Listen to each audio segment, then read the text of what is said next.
for Arsenal here tonight? Yeah, we didn't start obviously in the right way, conceding a very sloppy goal, but hopefully today is going to be very different. Yeah, really tough opponent, very well organized. We know what it means to play in this stadium as well, but fully prepared for it. Team news-wise, obviously you've made several changes, but Gabriel Jesus the way they performed the other day, the way he scored his goals, the confidence that he brought to the team as well, he deserves to play again. No Raheem Sterling in the squad, and Declan Rice on the bench. What can you tell us about those two situations? Yes, Dec only had one training session, and that's why he's on the bench, but good news that he's available. And Raheem, unfortunately, we lost him yesterday. He felt something in training, had to come off, and we need to explore that with more tests.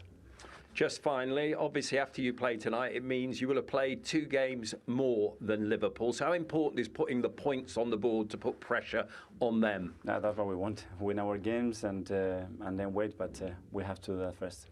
Good luck. Thank you. Take care. So, Paul, pretty straightforward decision to go with Gabriel Jesus in the starting lineup, particularly after that hat-trick in midweek. Is he the answer for Arsenal in terms of maybe that outright striker that they're looking for? No, I don't. I don't, Kelly. I don't. I think this covers over the cracks. I think he's not a natural goal scorer. I know he got a hat-trick the other day. The problem, what Arsenal need, they need someone who's going to run beyond, like an Isaac, that me and Jamie were talking about earlier, who's prepared to go the other way, like a Jackson at Chelsea. He doesn't. He wants to come short, and what will find will happen, they'll keep on coming short, and it will get a little bit too tight in there. No, he done well the other night. I don't think he's the answer, in my opinion. And the answer is to the question of whether they're over-reliant on Bukayo Saka, which you were alluding to earlier, Jamie, and these are the numbers behind that, how important he's been to Arsenal. Now, look, he is an important player to Arsenal, but are they too reliant on him? Yeah, well, you've got such a talent, and when you play in a team and you've got a player that's going to keep giving other teams problems, you want to just keep giving them the ball. But what this does, it shows you the effect that you have to have on the other side. You can't be so one-sided, because what they will do is they'll just double up on him, make it difficult, and that's what you have to focus on. Every team meeting before a game is how do we stop Bukayo Saka? But if Martinelli were to start finding that kind of form, you have a major problem, because you can't then just control one side of the pitch. Martinelli needs to do more. He's got to do more, but this hasn't been a problem for the last 6 or 7 games. This has been for a while now, where I've seen if the fullback gives him problems and he's quick, he struggles to get past him. And all of a sudden he keeps getting the ball, come back, knock it back to his fullback. He needs to find a way of going past the defender, crossing balls into the box, because he's got potential. We've seen it for so long. But he just seems to have come to a little bit of a crossroads at the moment. Confidence is low. He's got to somehow find it, because when I think about this Arsenal side a few years ago when they were really flying, he was one of the main parts of that, but he's got to get that confidence back. And as you said, Arsenal needing confidence against the Crystal Palace side, who are full of it. It's a bit of space for Tyrick Mitchell, and Sarr! It's 2!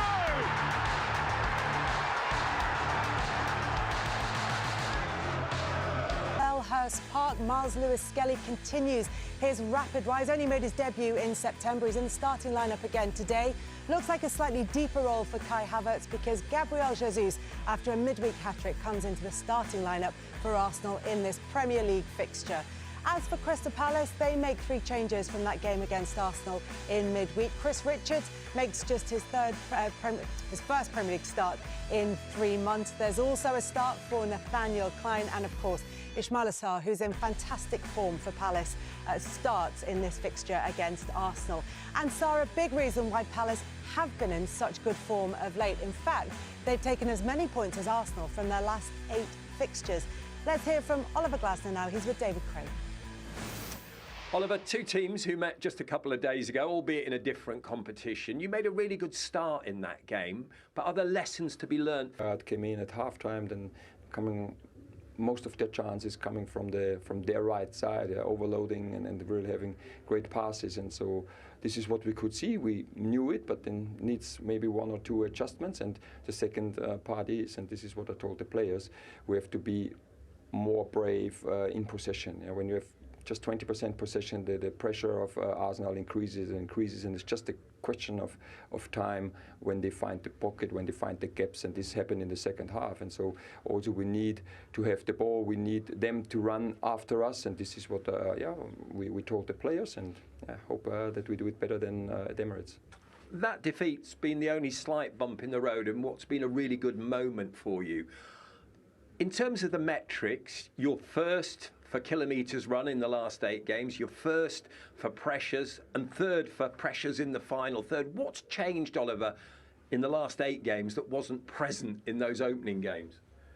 I mention it quite often. You know, I think we were not fit enough at the beginning of the season, but it's not to blame any player. So we're 12 players without the preseason, yeah, from because of different reasons and disease, and then you can't play with maybe 4 days training, 10 days training. You are not on the level of the Premier League, and this is what we were struggling. But everybody stayed calm, with players working hard, and now we got back the fitness. And of course, also when I see the back three, they started to train together in mid of October, yeah? and then it takes just time that they get used to each other, that everybody knows what we want to do, and to make pressure. It's like everybody has to know what he has to do. It can't be one alone or two alone. It's the whole team, and this needs time.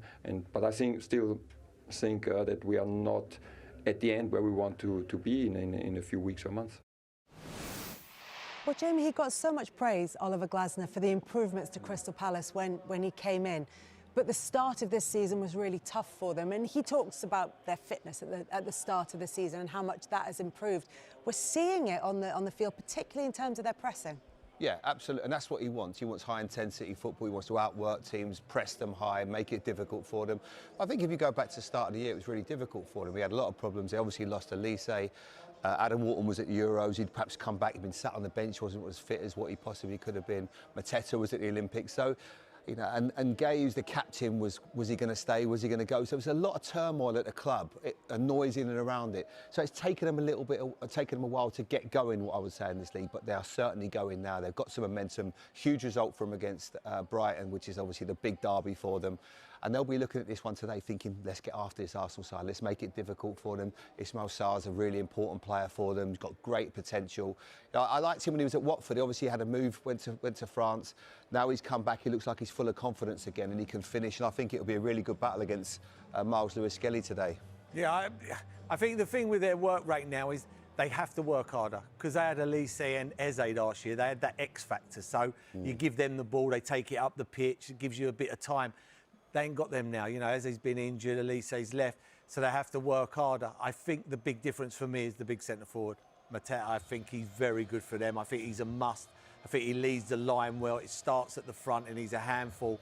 And I think since he's been in the team, I think they're a far, far better team with him in the team. What's changed for him, Paul? Because he just looks full of confidence. I think he's full of confidence. To be fair, I watched him at Chelsea last year and he was a real handful. He was unbelievable. Every time he got to the box, though, his confidence seemed a little bit shot.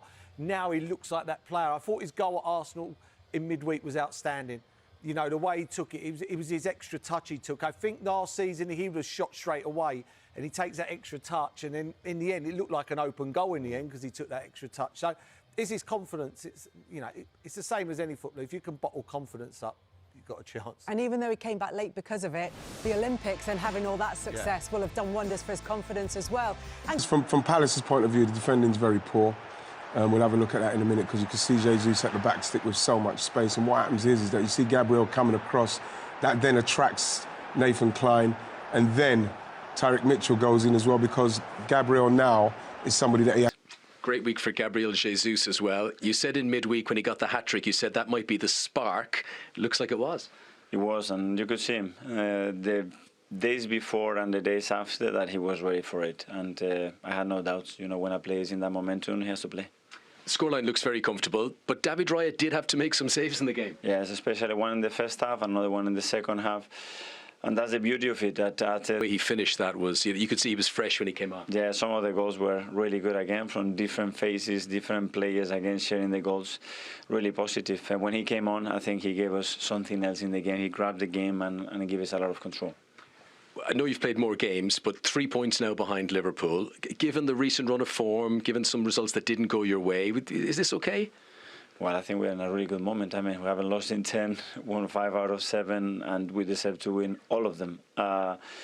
We are coping with a lot of things as well. Today as well, Rush wasn't available, with Bukayo as well. Let's see how it goes. So the team is adapting and fighting every game. Yeah, I was just going to ask about Bukayo Saka. Have you any indication you can give us? No, he felt something. Obviously, it's too early to assess him, have the precaution.